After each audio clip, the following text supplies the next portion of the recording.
आधा खजूर जिसने जहन्नम की आग से बचा लिया। मदीना का शहर जहां लोग सादगी से रहते थे लेकिन उनके दिल ईमान से भरे होते थे। एक दिन लोग मस्जिद में बैठे थे और एक बहुत महत्वपूर्ण बात सुन रहे थे। ये बात कह रहे थे प्रोफेट मोहम्मद। उन्होंने लोगों को नसीहत करते हुए कहा, जहन्नम की आग से बचो, चाहे वो आधे खजूर के सदके से ही क्यों ना हो। ये बात सुनकर वहां बैठे लोग गहराई से सोचने लगे, क्योंकि उस समय मदीना में कई लोग बहुत गरीब थे। उसी भीड़ में एक गरीब आदमी भी बैठा था। उसके पास देने के लिए ज्यादा कुछ नहीं था, लेकिन उसके दिल में एक सच्ची इच्छा थी कि वो भी अल्लाह के रास्ते में कुछ दे। उसने अपने घर की तरफ देखा। उसके घर में खाने के लिए बस कुछ ही खजूर बचे थे। वो सोचने लगा, अगर मैं इनमें से एक खजूर दे दूं तो शायद मेरे बच्चों के लिए खाना कम पड़ जाएगा। लेकिन फिर उसे प्रोफेट मोहम्मद की बात याद आई, जहन्नम से बचो, चाहे आधे खजूर से ही क्यों ना हो। उसका दिल मजबूत हो गया। वो घर गया। उसने अपने छोटे से बर्तन में से खजूर निकाली। वहां केवल 2 खजूर थीं।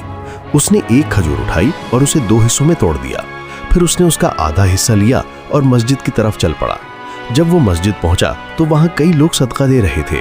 कोई अनाज दे रहा था, कोई कपड़े दे रहा था, कोई पैसे दे रहा था। गरीब आदमी थोड़ा झिझक गया। उसने सोचा, मेरे पास तो सिर्फ आधा खजूर है, क्या ये देने लायक है? लेकिन फिर उसने हिम्मत की।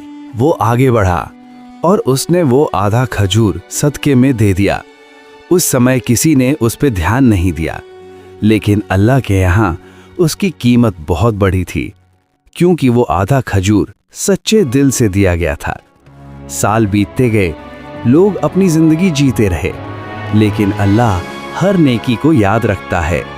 कयामत के दिन जब लोग अपने कर्मों का हिसाब देंगे तो छोटी से छोटी नेकी भी सामने आएगी, और शायद वही छोटी सी नेकी इंसान को जहन्नम की आग से बचा ले।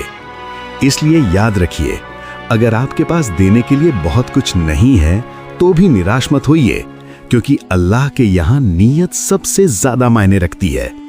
एक मुस्कान, एक मदद या आधा खजूर भी अल्लाह के यहाँ बहुत बड़ी नेकी बन सकता है। ऐसे और दिलचस्प इस्लामिक वीडियो देखने के लिए हमारे चैनल से जुड़े रहें।